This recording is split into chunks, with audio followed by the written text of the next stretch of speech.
বাংলার মুখ আমি দেখিয়াছি, তাই আমি পৃথিবীর রূপ খুঁজিতে যাই না আর।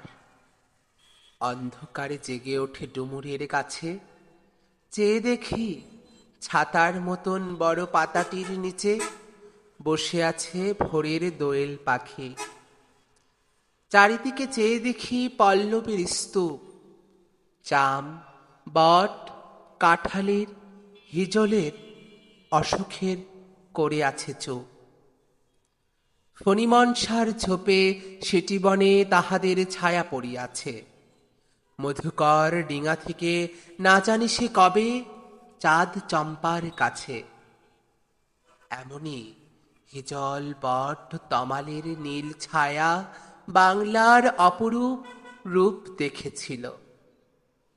বেহুলার একদিন গাঙুরের জলে ভেলা নিয়ে, কৃষ্ণা দ্বাদশীর জ্যোৎস্না যখন মরিয়া গেছে নদীর চড়ায়, সোনালি ধানের পাশে অসংখ্য অশ্বত্থ বট দেখেছিল।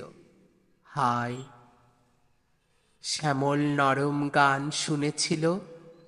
একদিন অমরায় গিয়ে ছিন্ন খঞ্জনার মতো যখন সে নেচেছিল ইন্দ্রের সভায়।